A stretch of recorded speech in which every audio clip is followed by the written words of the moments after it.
دوستو، اگر میں آپ کو ڈریکولا کے بارے میں سوچنے پر کہوں تو آپ کے ذہن میں سب سے پہلی چیز کیا آتی ہے؟ یہ ایک انسان ہے جس کے 2 دانت باہر نکلے ہوئے، اور وہ شیطان ہے اور وہ انسانی خون پیتا ہے۔ صحیح بات ہے نا؟ لیکن یہ صحیح نہیں ہے، کیونکہ ہمیں یہ چیز موویز میں اور کچھ امیجز میں دکھائی گئی ہے۔ تو چلیے میں اس کے بارے میں آپ کو حیران کر دینے والی کچھ باتیں بتاتا ہوں۔ حقیقت میں ڈریکولا ایک بہت خونخوار اور پیاسا شخص تھا جس نے عثمانیہ حکومت میں سلطان محمد الفاتح کے خلاف جنگ لڑی اور مر گیا۔ ناقابل یقین ہے لیکن سچ ہے، ڈریکولا کا اصل نام بلیڈ تھا، لیکن بعد میں وہ ڈریکولا نام سے مشہور ہوا، اور اس کے باپ کا نام ڈریکون تھا۔ وہ ایک علاقے پر حکمرانی کرتا تھا جو رومانیہ کے جنوب میں آتا تھا۔ اصل تو اس کہانی کی شروعات عثمانی سلطان مراد دوم کی یوروپ فتح کے لیے مہم پر ہوتی ہے۔ عثمانی سلطان مراد جب ڈریکون کے شہر پر حملہ کرنے جاتے ہیں تو ڈریکون کو اپنی ریاست کو بچانے کے لیے مجبوراً عثمانی سلطنت کے ساتھ کھڑے ہو جانا پڑتا ہے، کیونکہ اس میں عثمانیوں کے مقابلے اتنی طاقت نہیں تھی۔ اس کے ساتھ ساتھ حکمران کے 2 بیٹوں کو بھی سلطنت عثمانیہ کے حوالے کر دیا جاتا ہے۔ دونوں بچوں کو اسکولنگ کے لیے ایڈنن بھیجا گیا۔ ان میں سے ایک بچہ ولیڈ تھا اور دوسرا راڈو۔ ولیڈ کو ہم ڈریکولا کے نام سے جانتے ہیں، اور اس کے باپ کا نک نیم ڈریکول تھا۔ رومانی زبان میں اس کا مطلب ہے شیطان۔ ولیڈ کے نک نیم میں ڈریکولا کا مطلب ہوتا ہے ڈریکول،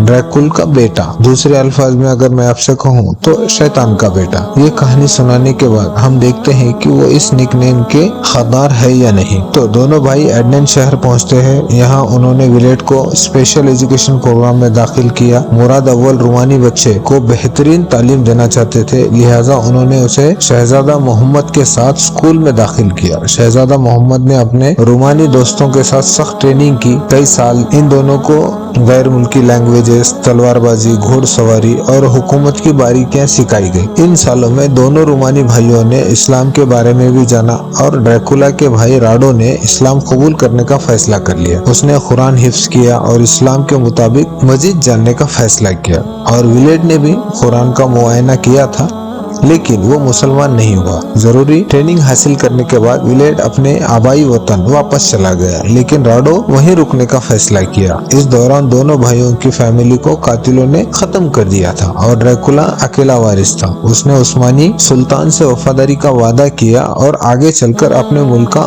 حکمران بنا۔ اس دوران محمد فاتح عثمانی سلطان بنے اور استنبول کو فتح کر لیا۔ ڈریکولا نے اپنے باپ کی جگہ لی۔ اس میں انتقام کی آگ بھڑک اٹھی۔ اس کا پہلا حکم تھا کہ جو بھی اس کے والدین کے قتل میں شامل ہو سکتا ہے اسے قتل کر دیا جائے۔ وقت گزرتا رہا، شروع میں ہر چیز ٹھیک چلتی رہی، لیکن پھر ڈریکولا نے سلطنت عثمانیہ کو ٹیکس دینا بند کر دیا اور اپنے وعدوں کے خلاف جانا شروع کر دیا۔ پھر لگاتار اس نے یہی کام کیا۔ آخرکار اس نے زیادہ کھلم کھلا طور پر سلطنت عثمانیہ کے خلاف بغاوت کا فیصلہ کیا۔ ڈریکولا ایک ظالم شخص بن گیا تھا، اور اس نے اس کے علاقے میں ایک ایک کر کے عثمانی سپاہیوں کو قتل کرنا شروع کر دیا، اور جو بھی اس کی خلاف ورزی کرتا اسے چیر کر کھمبے پر ٹانگ دیتا۔ ولاکیہ اور ملتاویہ میں ڈریکولا کی ظالمانہ حکمرانی میں خون کی ہولی کھیلی جانے لگی۔ اسی کی ایک مثال یہ ہے کہ ڈریکولا نے محسوس کیا کہ اس کے ملک میں بہت سارے غریب لوگ ہیں، اور اس نے انہیں ڈنر پر بلوایا، ان سے ان سب کی دلی خواہش کے مطابق کھانا کھلایا، اور پھر انہیں پوچھا، میں آپ کی کیا مدد کر سکتا ہوں؟ کیا آپ لوگ غربت کے اس در سے چھٹکارا پانا چاہتے ہیں تو مجھے بتائیے۔ ان سب نے فوراً ہاں کہا۔ یہ سنتے ہی ڈریکولا نے دروازوں کو اور کھڑکیوں کو لاک کر دیا اور بے بس لوگوں سے بھرے گھر کو آگ لگا دی۔ سلطنت عثمانیہ کو یہ معاملے کا پتہ لگتے ہی، اور جیسے ہی اس واقعے کی انفارمیشن سلطنت عثمانیہ کو ملی، انہوں نے فوراً ہی اپنے ایک ایمبیسڈر کو ڈریکولا کے پاس بھیجا اور اسے کہا کہ تم ٹیکس ادا کرو اور حکومت سے غداری نہ کرو۔ ڈریکولا نے یہ جواب دیا، اگر تم مجھ سے بات کرنا چاہتے ہو تو اپنی پگڑیاں اتار کر مجھ سے بات کرو۔ لیکن جو ایمبیسڈر تھے انہوں نے کہا کہ ہم تم جیسے شخص کے لیے ہماری پگڑی نہیں اتارے۔ اس نے پھر ان سے وہی کہا، لیکن انہوں نے اس کی درخواست نہ مانی۔ اس پر ڈریکولا نے پگڑیوں کو ان کے سروں پر کیلوں سے ٹھوک دیا۔ اس طرح اس نے ان سب کو قتل کر دیا۔ جنگ کی شروعات تھی۔ جیسے ہی محمد فاتح کو اپنے ایمبیسڈر کے بارے میں خبر ملی، انہوں نے 2 لاکھ فوج کے ساتھ مہم کا آغاز کیا۔ ڈریکولا عثمانی فوج کی چالوں کو پوری طرح سے واقف تھا کہ بھاری نقصان کیسے پہنچانا ہے اور اپنی دفاعی چالوں کو کس طرح چلنا ہے، اور اپنی فوج کو چھوٹے چھوٹے حصے میں تقسیم کیا اور انہیں الگ الگ جگہوں پر پھیلا دیا۔ اس ٹیکنیک کا مقصد جنگ جیتنا نہیں تھا، اس جنگ میں زیادہ سے زیادہ نقصان پہنچانا تھا۔ انہوں نے گرفتار کیے گئے سپاہیوں کو پہاڑوں میں ایک ایک کر کے قتل کر دیا اور ان سبھی کو کھمبوں پر ٹانگ دیا۔ جب محمد فاتح دارالحکومت تک پہنچے تو انہیں اس منظر کو دیکھ ان کا دل غم سے بھر گیا۔ 1.5 کلومیٹر کے ایریے پر پھیلے جنگل میں 20,000 سے زیادہ سپاہی کھمبے پر ٹنگے ہوئے تھے۔ ان میں کبھی کچھ زندہ بھی تھے اور کچھ مر رہے تھے اور کچھ دردوں سے چیخ رہے تھے۔ اپنے بھیجے گئے سپاہیوں کی اس حالت نے محمد فاتح کا حوصلہ پست کر دیا۔ یہ 20,000 مسلمان تھے، اگر وہ کسی ایک معصوم مسلمان کے ساتھ بھی ایسا ہوتے دیکھتے تو ان کا کیا احساس ہوتے، لیکن یہاں تو 20,000